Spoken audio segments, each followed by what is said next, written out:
Back to Boracay Daily, August 20, Thursday. Guys, tignan nyo naman tong sunset today. Napakaganda. Oh my God. Panalo. And ito po yung crowd dito sa may Boracay today. Oh. Ayan siya. Hindi katulad nung normal na punong-puno ng tao dito sa may beach. Hindi siya ganun kapuno. Tapos low tide pa sa hapon, so napakaganda. Bawal po mag-swimming today pero pwede naman magtapisaw. So lubog-lubog lang yung mga tao sa malapitan. Akala nyo po malalim lang pero sa totoo nakahiga lang sila. Kaya lang po siya kababaw, nakaupo. Ayan, nakaupo lang yung mga tao.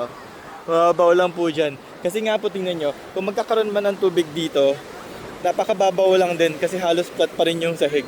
Tapos yung tubig umaabot hanggang doon. Sabihin na lang natin na hanggang sa puno. Mababaw pa rin kahit nandito kayo.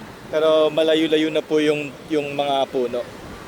Napakaganda po ng sunset today, my God. Panalo.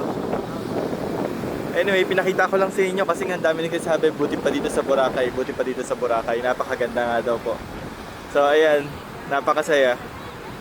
Tapos lang namin kayo na mag pickleball sports and then now sunset.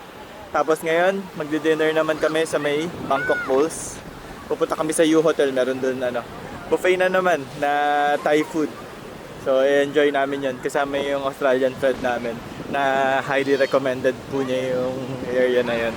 So let's see. Anyway, in-update ko lang kayo and nang inggit lang ako ng sunset na napakaganda. See you again later. Thank you for watching. Bye-bye.